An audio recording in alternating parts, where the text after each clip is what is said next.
So, yun. Tapos tiningnan natin, verse 18, yung otoridad ni Jesus. Di ba? And then verse 19 hanggang 20a, ang utos na gawin ang mga alagad or make disciples.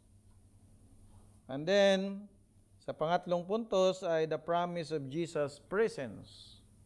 Yun yung isa sa pinaka maganda makita natin mga nag-evangelize. And behold, I am with you always to the end of the age.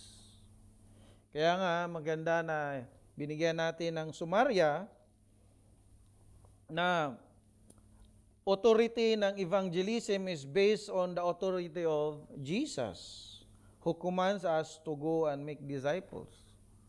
So, di ba? Hindi kung kaninong otoridad lang. That's yung mandate.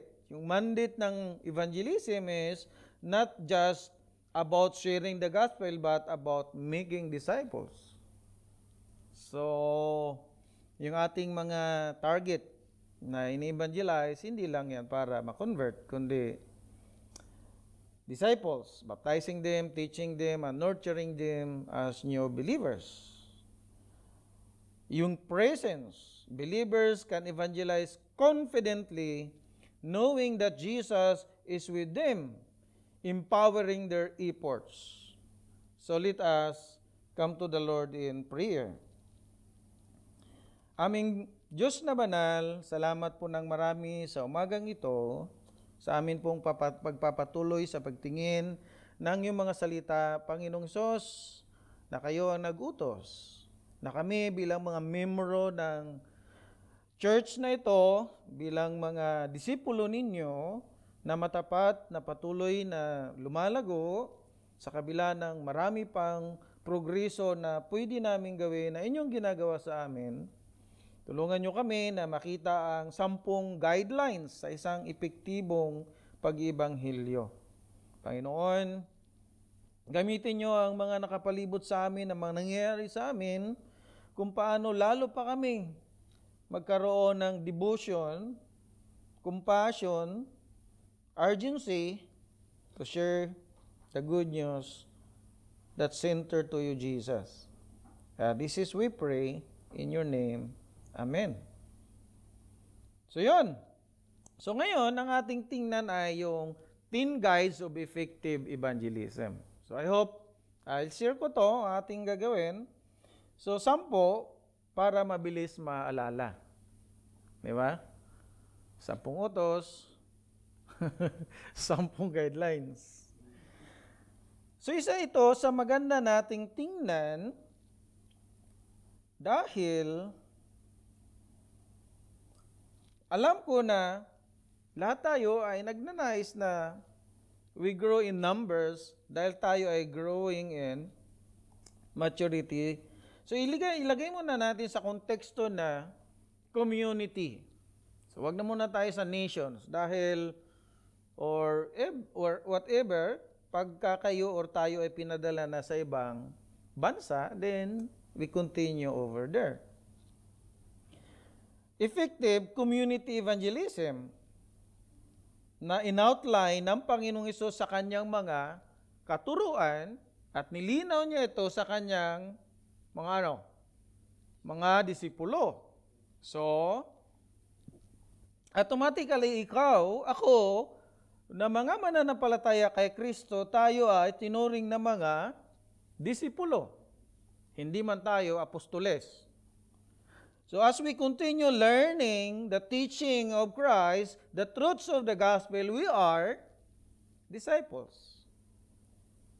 Discipleship will end up, I think, when we are in heaven.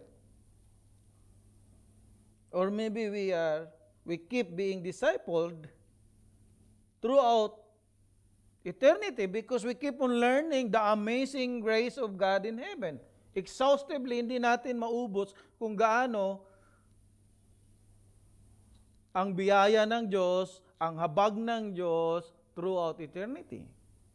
Di ba? Naisip pa natin yun? We will always be in, ganun pala ang Diyos. Even throughout eternity, hindi natin kayang Maarok ang kanyang grasya, ang kanyang habag, ang kanyang pagsilbi sa atin na kahit tayo ay nasa langit na. Jesus will keep on serving even He is a King. He is Lord. Di ba? So, we will be focusing on spreading the gospel message with love, humility, and focus on others, but giving warning as well. Kasi hindi malasa ang isang pag-ibig kung hindi makita na ang pag-ibig na ito ay nakaugat o nakatungtong or side by side sa katotohanan. Ang katotohanan na mayroong impending judgment.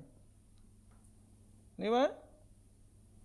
Or, magiging katulad tayo ng mga naglipana ngayon na Jesus loves you. And meron ako isang kaklase na namatay ang kanyang, I think, first cousin, and this is my opportunity dahil nakikinig na sa akin yun. Sabi ko, ito lang ang masasabi ko, classmate. Nakakalungkot man na pumanaw ng iyong insan, pero this is what the Word of God said. I am the resurrection and the life. Whoever believes in me, though he die, he will live. And verse 26 ng 11:26, do you believe this? Sabi ko sa kanya, if you believe that Christ is the Savior, yan ang may totoong rest in peace. Pero kung nag-a-assume lang tayo, then, okay din naman, pero walang kasiguraduhan. So, meron tayong 10 guidelines. Marahil na tingnan natin. So, napakaganda na sa Great Commission, pag binigyan pa ito natin ng lalong magandang elaboration, makagawa tayo ng maraming mga biblical guidelines or guides on effective evangelism. Una, kung pupunta tayo sa chapter 9, verse 37 to 38, sabi ng Panginoong Hesus sa kanyang mga alagad, the harvest is plentiful, but the laborers are few. Therefore, pray earnestly to the Lord of the harvest to send out laborers in His harvest. Una ay, pray for the harvest. Manalangin. Kung titingnan natin, evangelism is partnership with God. And a prayer is essential in preparing our hearts, the hearts of those who will hear the gospel. So, kasi minsan, ayaw natin na ginagawa na lang natin ito as mechanical. Yung bang, kasi yan ang programa ng church, kailangan natin gawin. Wala nang nagbibigay sa kaban ng yaman, maubusan na tayo. So, kailangan natin magpursige. Ang daming upuan, pero walang umatin. So, para bang, in somehow, nakikita natin maraming churches na bring one, everyone bring one. Talagang may listahan pa sila. Well, sa isang banda maganda yun, pero maganda makita natin ito sa partnership with God. Di ba? Pray for the harvest. So kung siyasatin natin ang talatang ito, the harvest is plentiful. Hindi na actually problema yung harvest. Di ba? Ang problema ay, sabi ni Jesus, pray for the Lord of the harvest. The Lord of the harvest seeing plenty ang harvest. Di ba? So, ang isa sa pangunahing marahil panalangin ay, or sinabi rito, laborer. Pray laborers into harvest. So, pray for the harvest, automatically, you are praying for yourself as a laborer na to take sa challenge na ito, or hindi lang challenge, to take sa partnership na mayroong ito. So, yun yung maganda natin makita. Di ba? So, ikaw, ako bilang laborer, Lord, itong laborer na ito, itong akong ito, ay turuan mo patuloy na maging mahusay, skillful, di ba? Passionate, and loving, sharing the gospel, even some will not respond now, or maybe later, but assured that there are plenty. So, dapat makita din natin yun. And then, we keep on praying, Lord, when I go, that harvest, either from Jerusalem, Judea, and to Samaria. So, sa personal application natin, how we are praying for our family and how we are sharing the gospel to them. Di ba? We as fathers, we as mothers, how we keep on praying and doing this. Papunta yan mamaya sa ating go. So yun nung isa sa punto na maganda natin laging tingnan. In every day we wake up, we always pray, Lord, I am a laborer. I am the laborer. Not only by EMC, di ba? Not only by Cleveland Clinic or Provis or Heber, di lang tayo laborer with them. We are laborer of God, partner with Him, and we keep on praying for the harvest. Kaya nga applicable yung PPP. Sino ba yung atin laging pinagpipray? Di ba? So we keep it like that. Pray for the harvest. Yun yung una. Pangalawa, well, of course, maliwanag sa ating text, si Jesus nung sinabi niya, go therefore. Pangalawa ay, bilang mga epektibo sa ebanghelismo ay, we or you are ready to go and make disciples. So yun yung pangunahing nais. Nakakalungkot, or minsan ito katotohanan, kahit dito lang sa atin, pansinin mo, ang bilis natin hikayatin kapag camping, ayan, di ba? Bulalo. Pero pag nagsimula na tayo magtanungan, pansinin mo yung mga mata, yung attention, mas gusto pa yung current events na kung ano na nangyari kay BP Sara at kay ay, ang bilis. Pansinin nyo. Ang gusto kong sabihin, we need to start going, mula pa lang in principle, mayroon na akong malinaw na plano. Malinaw na pagnanais na I'm ready to go. Di ba? Evangelism begins with the call to effectively go, ready to go, and make disciples of all nations, teaching them to obey Jesus' commands. So in our discussion, we are looking at in a community-based. Kaya nga, maganda ito laging gawin na are we ready? So minsan sa ating mga tanungan, so sabi ng Panginoong Hesus, go therefore and make disciples of all nations, baptizing them in them the Father, and of the Son, and of the Holy Spirit, teaching them to observe that I have commanded you. Of course, hindi naman tayo lahat makapag-baptize, but when we keep on going, when we keep on sharing the gospel, someone will believe us. So, mayroon ako laging kinakausap, kaso hindi pa laging nato-tune in, laging may mga dahilan. Pero ang usapan namin, pwede ba tayo mag-meet somehow sa anong available time mo? Yeah, in particular si Chris, ngayon si Neil, tsaka si Ria. Si Ria laging dahilan, nag-aaral. Ikaw lagi ka nalang aral, anong pag-aaral mo na yan? So, yan yung target ko within this year. At I hope madagdagan pa yan. Si Neil ay very willing din. Akala ko andito siya ngayon. Busy lang daw siya. Maraming ginagawa.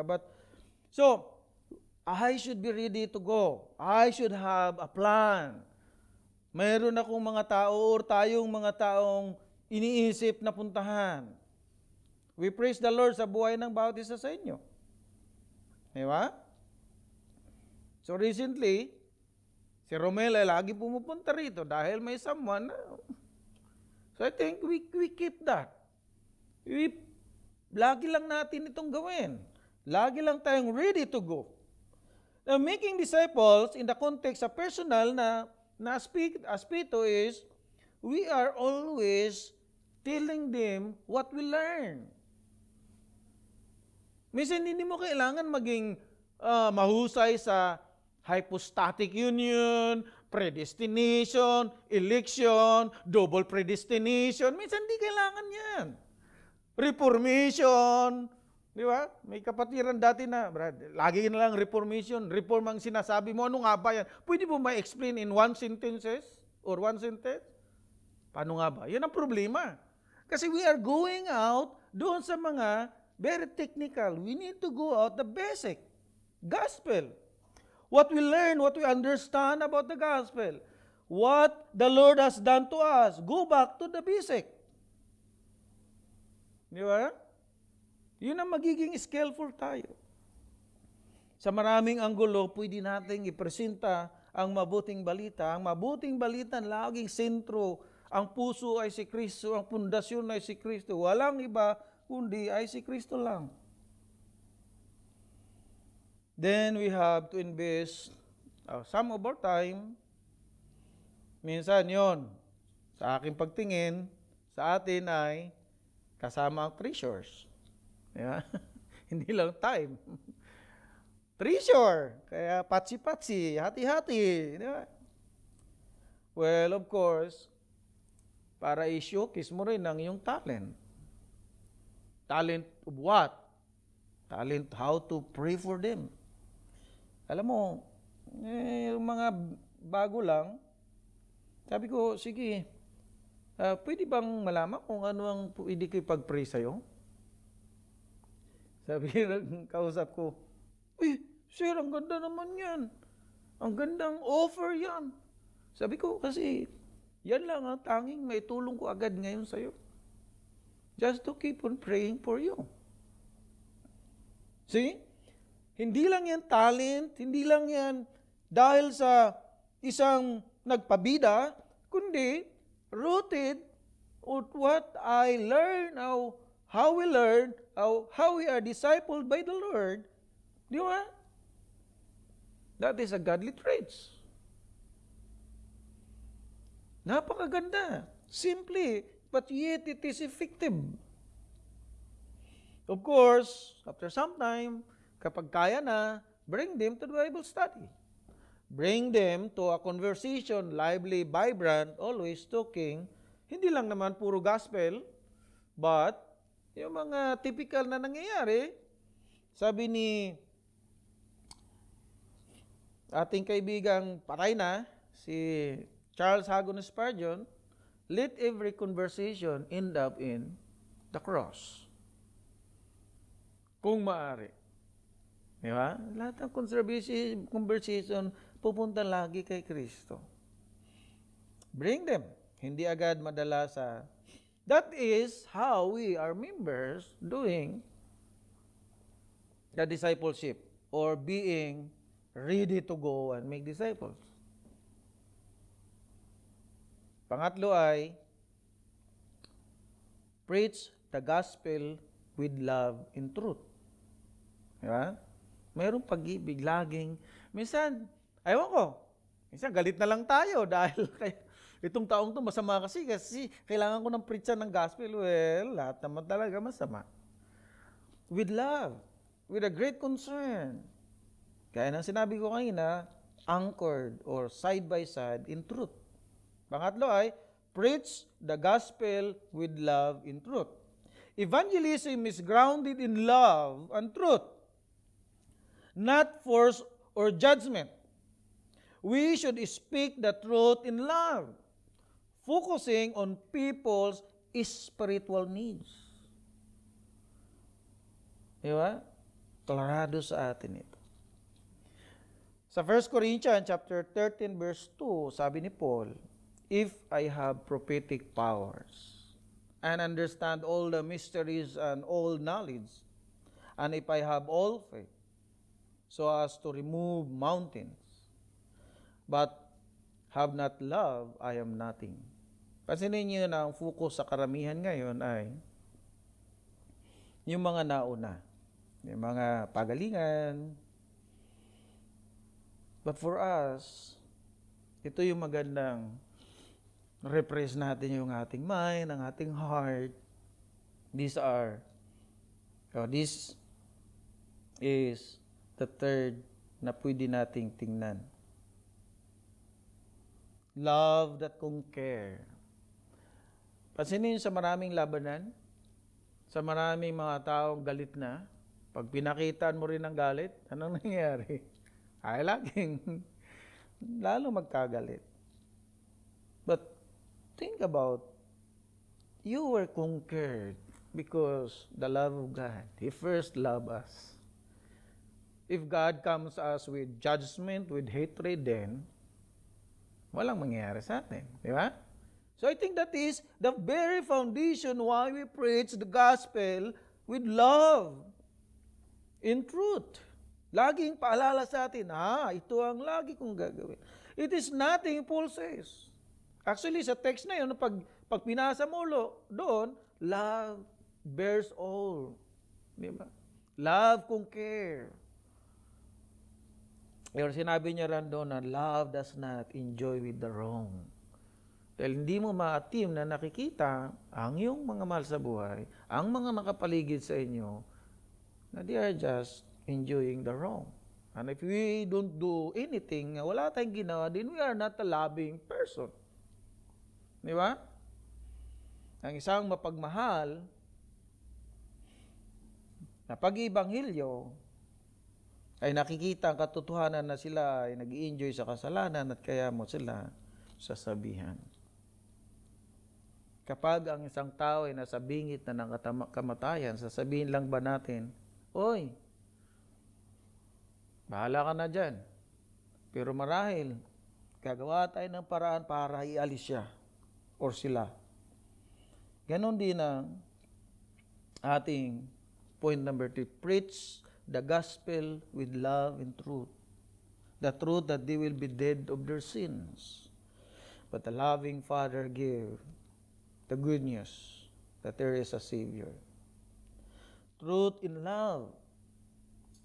Pakita sa kanila na may katotohanan na there is an impending judgment. There is assurance,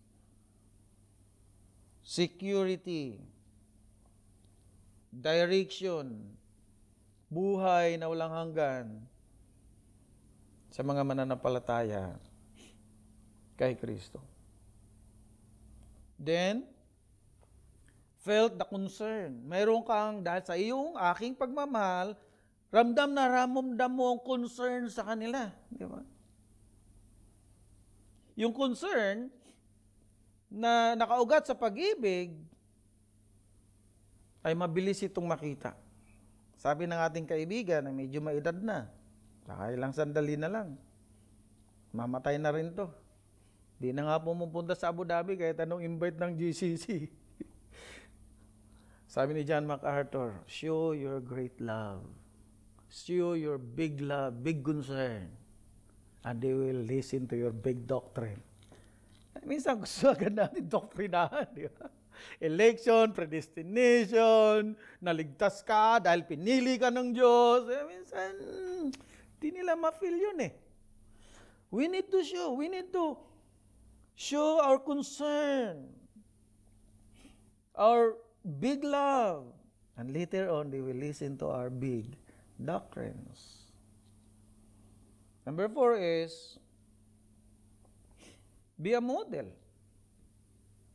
Or be the salt and light.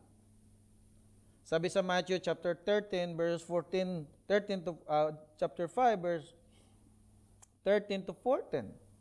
Ito ang sinabi ng Panginoong Hesus doon sa mga disipulo niya na kanyang tinuturuan.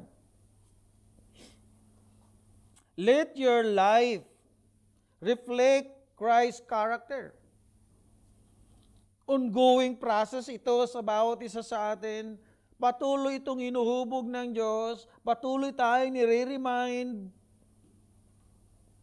Evangelism is not just words, but living out the gospel in every life. This is lifestyle. Kaya masakit, yung tinitingnan lang nila yung magagawa mong mali. Hoy, yan ba yan? Nakita ko pa nga lang yan kahapon, kangina eh. Di ba? Dahil doon, minsan, stuck up na sila. So we should be, or number 4, to be effective, be the light, and be the salt and light. Ibig sabihin, tayo ang tinitingnan bilang modelo. Jesus said, you are the salt of this earth. You are the light of the world. A city set on a hill cannot be hidden. Wherever we are. Yun yung role na natin. Yun yung role mo na. Wala nang atrasan yan. Yan na yun. Lifestyle. We should be the salt and the light. Pagbangon pa lang natin sa umaga, hindi okay na kailangan tayo maging showy. Showy in a right way, in a godly way. Pero hindi showy para mag-gain lang ng maraming attraction. Kailangan din tayo maging opportunista. Hebrews chapter 13. Take the opportunity to do good works, for such sacrifices God is well pleased. Hindi ko na naalala yung exact verse. Ibig sabihin, maging opportunista tayo para ipakita natin na this is a man, a woman, who are salt and light. Because Jesus, the light of the world, what he says, I am the light of the world. Ang sino mang lumakad sa akin na hindi na lalakad sa kadiliman. And then we are showing that. Diba? So yun ang pang-apat. Be the salt and the light. So, sa madaling salita, be a model. Ang ating ibang pag-evangelize is lifestyle na yan. Hindi yan programa lang ng church. Kahit saan ka mapunta, maghiwa-hiwalay man tayo. Yan ay buhay mo na. Buhay ko na yan. Yan ang binigay na sa atin ng Panginoon. Number 5 is build relationship. Nakakatuwa na makita natin, active ang bawat isa to go to somewhere with someone. Ayos yan, we encourage because that is part of how we build relationship. Di ba? Kaya yung inyong camping na pupunta doon, so be it, isa sa mga kaparaanan to build the relationship. So, evangelism involves building genuine relationships. We are ready to be asked, kumusta na ba ang buhay mo? Minsan, nagtatanong yan sa lahat ng aspeto. We need to be open sa kanila. Recently, may nag-message sa akin. Active ako sa mga nag-message sa akin. I find time para reply sila. Sabi niya, kuya, pwede ba kitang sabihan sa isa kong problema? Uy, kakakul. Minsan, ano rin eh. Pero, long time friend, yun nga, depressed na siya at marami na siyang problema. Kailangan na ng tulong. Sabi ko sa kanya, ang isa mong magagawa ay sabihin mo sa magulang mo. Kung hindi mo masabi yan, then hindi mo masosolve ang problema mo. Madali lang solusyonan yan kapag marami kang kasama. Kung iniisip mo na makakatulong ako sa'yo, ito yung tulong ko sa'yo. And I hope, nag-get niya yung message, then we keep on chatting, then start building relationship. Sabi niya, kuya, maraming salamat. Sabi ko, anyway, after some time, na mayroong isang precedes dyan sa ating lupaan, may tulong ko sa'yo, kunin mo na muna. At bayaran mo later, ha? So, some way na kung paano makapag-build ng relationship. Jesus often met people where they were and enter into their lives.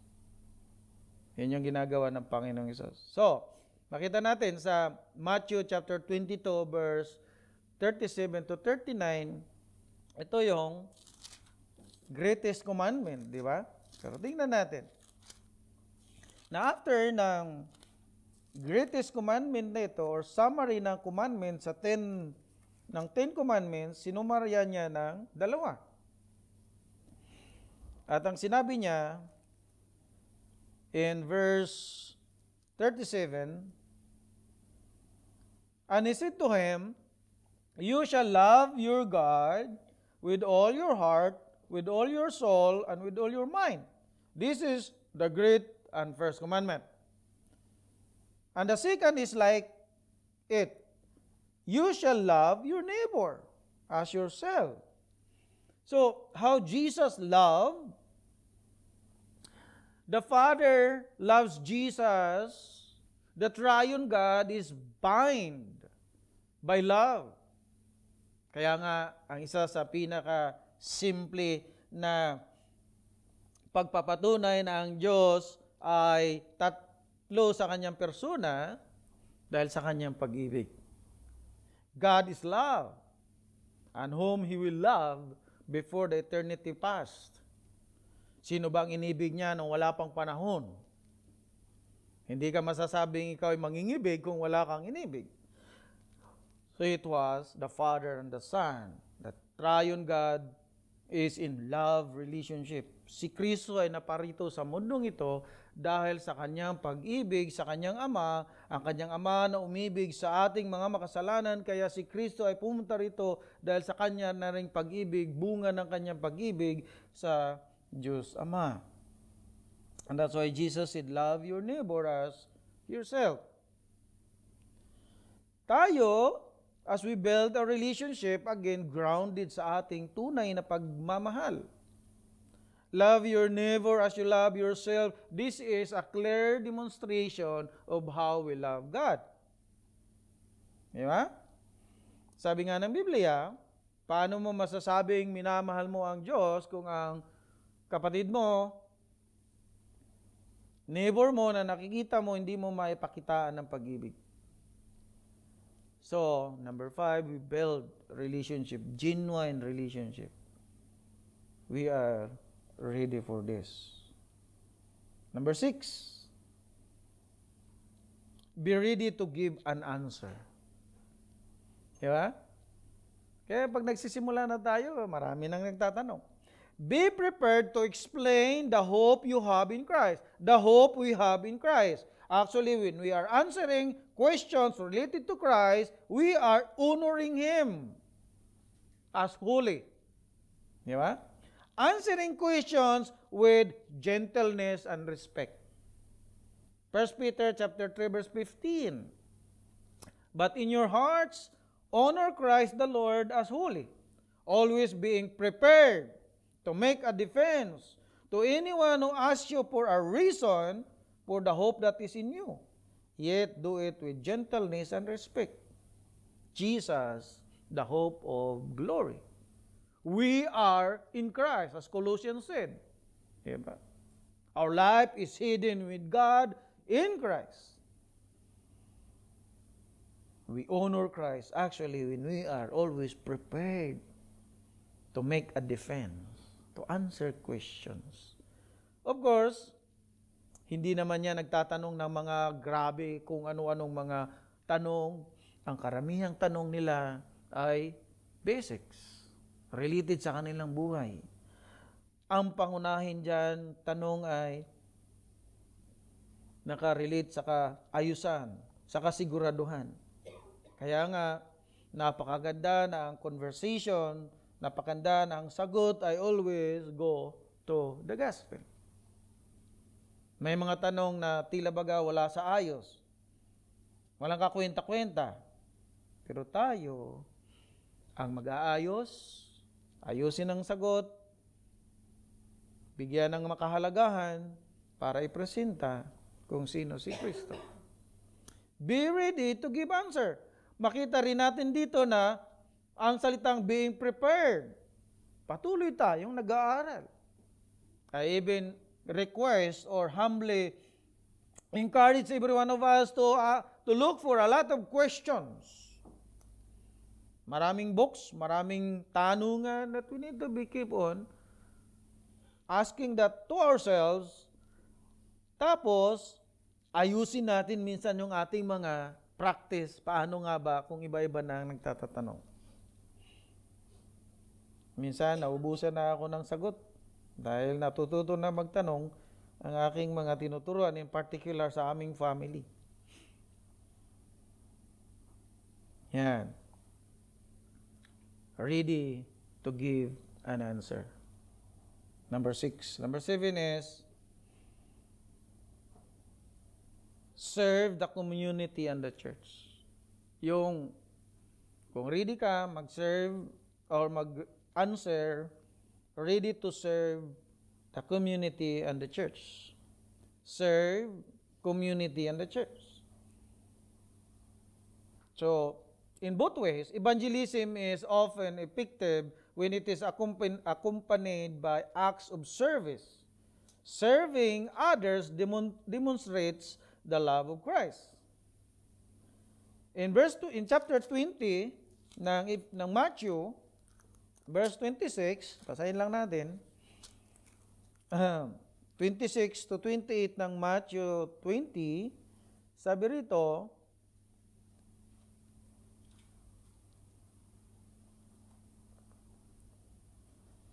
it shall not be so among you, but whoever would be great among you must be your servant. 27. And whoever would be first among you must be your slave. Even as the Son of Man came not to be served, but to serve and to give His life as a ransom for many. Diba? Yung willing to serve. Yung serve the community. Ang problema minsan sa ating mga Kristiyano, hindi tayo ito, wala tayong pakialam sa komunidad. Hindi kasi gugunawin naman ang mundo na ito, ba't paayusin natin ang drainage system na yan? Hayaan mo na sila. Di ba? Wala na akong pakialam sa basura, kasi uuwi naman ako sa langit. Minsan, di naman ganun, ano? Although maraming mga claiming to be, kaya nakakatuwa yung mga taong nagpupursigi sa kabila ng ang kanilang pinaglalaman ay dito lang talaga. Pero tayo, maganda, makita rin natin ang ating mga sarili na mayroong pagpupursigi sa komunidad na naroon tayo, ipakita, i-demonstrate na tayo ay mamamayan na nagmamahal kay Kristo. Mula sa komunidad at patuloy itong nakikita sa church na ating kinaaniban. Very clear, yet direct forward. Pangwalo, witness through acts of mercy. Maging witness through acts of mercy.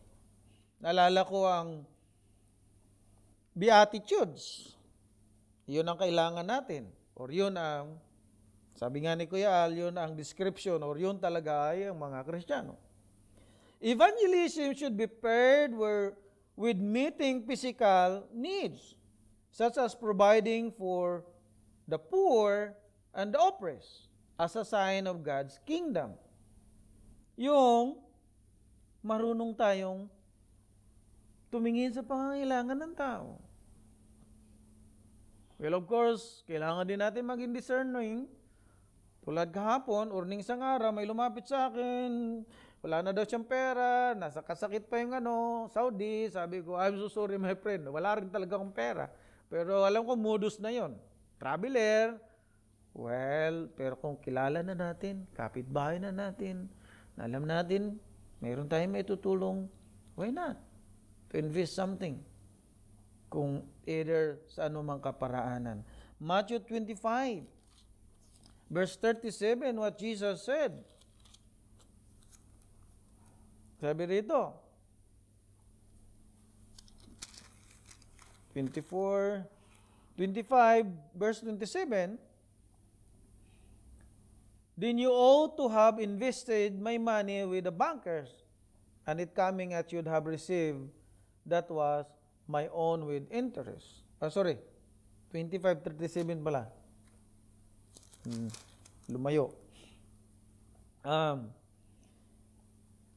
Sabi ng Panginoon, then the righteous will answer him, saying, Lord, when did we see you hungry and feed you, or thirsty and give you drink?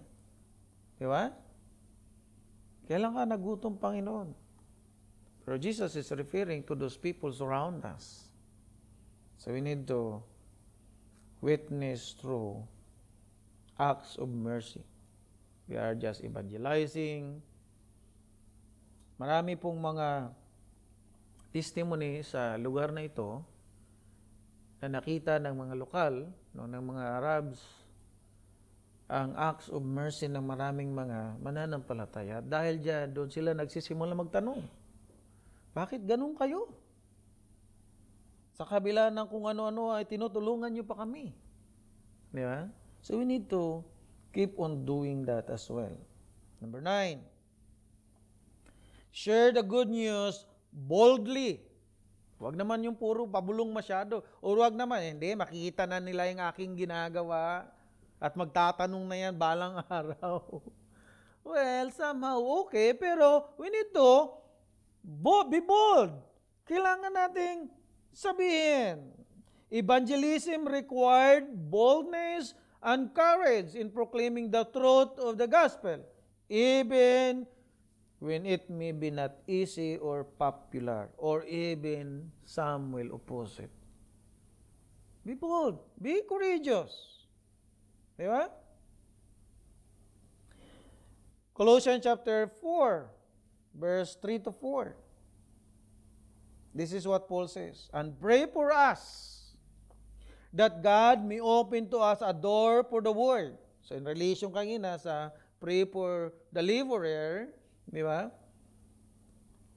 So yun din na sinasabi ni Paul.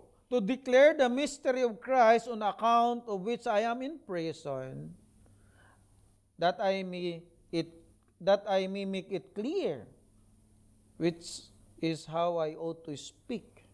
Yung maging bold, maging clear. Hindi yung baka sakali. So yun yung maganda makita natin. We as believers, we need to be clear on that.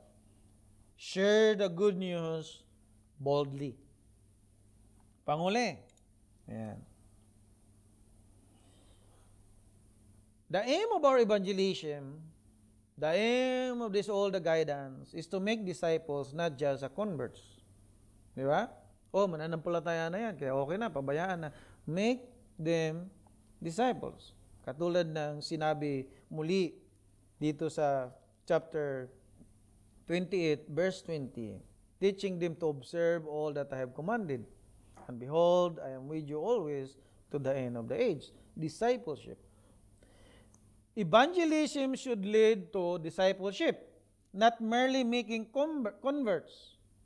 It involves guiding new believers to grow in their faith. Well, maganda ito sa next year o sa darating na araw after nito. Ito yung maganda nating tingnan lagi. Sino ba yung aking patuloy na, in a way, ma-disciple? Sabi sa Matthew nating binasa kanina. Ang isa sa naaalala ko nung nag-aral kami about Puritan theology. And by the way, sa January 17 to 18, invited po ang lahat. Kung ikaw ay nanalangin at patuloy na nanalangin na lumago, isa itong paglago na umatid sa mga ganitong klase ng seminar. January 17, yan ay Friday. So, malamang, magpaalam muna ako ng isang araw. Ang problema natin ay January 18 ay Saturday. Pwede marahil tayo ay sama-sama pumunta roon after ng service. Or, pag-isipan natin mabuti. kung ano ang pwede nating magagawa. So, encourage ang bawat isa na dumalo. So, ang isa sa naalala ko nung nag-study kami sa Puritan theology, ang mga Puritans nung unang panahon, nung 5th or 16th century, well, actually, ayaw nila tawagin silang Puritan dahil nagbibigay ito ng connotation na dahil sa kanilang mga ginagawa, sila ay nagiging pure. Sabi nila, no. Only the blood of Christ, the death and the resurrection of Christ calls us purity. And that's why we are acceptable in God. Sa kanila, ang mga renowned na Puritan, mga nauna, si Matthew Henry, tsaka si Baxter, ang kanila laging tinuturo is mayroon silang tinatawag na Puritan piety or piety. Na mayroon sila laging mga guidelines sa kanilang mga ginagawa. Isa ito sa kanilang ginagawa is make disciples. Ang pangunahing encouragement sa bawat isa sa kanila bilang mga mananampalataya or nasa grupo nila, although hindi pa sila Puritan tawagin dati, always go to your Jerusalem. Kaya nga meron silang tanungan lagi, kumusta na ang iyong asawa, ang iyong anak? Paano ba sila nakikinig sa iyo? Paano mo ba sila tinutulungan? Yung isa, nagsasabi, ang anak ko talaga hindi nakikinig. Sabi ng isa, yan yung dapat mong lalong pagtuunan. To them to be a disciple. Well, personal application for us. Sa mga ilang panahon, tug of war. Nandito kami, kasama ko mga bata, ang hirap, pero keep it up. Nung nasa Pilipinas na kami, salamat dahil may Zoom, ginagamit ko yung Zoom natin. Pag hindi gumana yung Butim, Messenger, kailangan gawin. But we praise the Lord. May pagbunga ang ginagawa ng Panginoon sa pamagitan ng mga magulang na mayroong maliwanag, katulad ng ginawa ng mga Puritans, katulad ng sinasabi ng Panginoong Hesus, make disciples. Well, I am proud to say na Hannah confess na siya ay Kristiyano na. At patuloy kung tinatanong anong dahilan at bakit. Si Bea, mayroon pa silang mga sinulat. How they become a Christian now, how they are convicted. Si Pubi ngayon, sabi niya pa, paano ba magpabaptize? Paano ba? Sabi ko, inanin-palataya ka na ba? Minsan, parang ano lang, yung katuwaan lang, pero somehow may maliwanag na message na this is what you need to learn. This is what you are doing. Supposed to be, sa birthday ko, meron kaming mga nakalaan na mga gagawin. Sabi ko sa kanila, this is to show to others na you are disciples of Christ. Hindi lang ni Papa. This is how we talk to them. This is how we present in our prayer. This is why you song a song, PB or Bia. Make disciples. And we praise the Lord. Dahil ang church na ito, as we are faithful in preaching the word of the Lord, either in topical or either in expositional, we are being disciples that the scripture is our ground.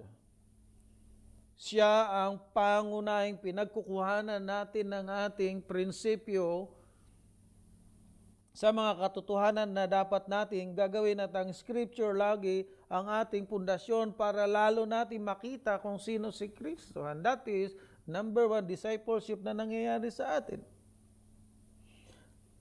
Sa conclusion, ang 10 mga guidelines nito sa effective evangelism, alam ko na hindi nyo agad ito mamemorya, I will just share with us. Pero maganda makita natin, balikan natin ang ating main point. Di ba? Medyo mahaba lang pero napakagandang tingnan. Ito na rin yung ating magandang makita sa ating pagtatapos. Effective community evangelism rooted in Jesus' teachings, that's the Bible, depends on the Holy Spirit for result. It is a lifestyle of spreading the gospel with love, building relationships, serving others, making disciples, and warning of impending judgment, while relying on God for guidance, boldness, and heart transformation. It involves being ready to go, living out the gospel, praying for laborers, and addressing community needs through Christ's love and salvation. So maganda makita ito. Maganda ipamuhay ito. For the glory of our God, for exaltation of Christ. Tayo manalangin. Aming Diyos, marami pong salamat dahil you encourage us, you remind us na kami bilang mga disipulo ay maganda ito namin patuloy konsidera. Hindi lang i-konsidera, kundi maging buhay namin ito. Panginoon, hindi po maitanggi na marahil marami kaming mga panahon na ginugugol sa kami din mismo. Alam namin na wala itong kabuluhan. Or ito'y nagbibigay katuwaan lamang sa aming mga sarili. Marahil nag-spend kami ng maraming panahon, maraming treasure, na hindi ito nako-convert doon sa discipleship, building relationship, bringing people to the gospel. Turuan nyo kami, these coming days, na maging mas maingat, mas focus pa. Mula dito, makita rin namin ang kasayahan. Mula rito, makita rin namin na hindi man agad-agad ang resulta. Maliwanag sa aming mga kalooban, ng resulta talaga ay trabaho ng yung banal na Espiritu. Tulungan nyo kami as church. Hindi man kami marami sa numero, pero lagi namin kumustahin ang bawat isa. Lagi kami magpanalanginan bilang mga manggagawa na sa mga taong nakapalibot sa amin, may malinaw kaming mga gagawin, mga guidelines nito. Pangunahin ay laging manalangin at didepende sa inyong gagawin sa pamagitan namin. Sa mga panalangin ito, laging handang pumunta dahil ito ang aming plano at aming pagpupursige. Pagpalain niyo ang bawat isa sa amin, patuloy niya kaming empower mula sa aming mga pamilya hanggang sa aming mga kapitbahay. Sa ngayon, we are focusing in this area, Lord, na magkaroon ng isa pang lalong healthy Filipino English-speaking church. Patuloy itong mangyayari sa iyo pong gabay, sa iyong kapangyarihan. Kasangkapanin niyo ang mga tulad namin sapagkat minsan hindi niyo kailangan ng marami. Ngunit nagsisimula kayo sa kukunti, sa ilan, para lalo itong dumami. Salamat sa iyong pagpapalago sa amin. Dalangin namin ito sa pangalan mo, Panginoon Hesus. Amen.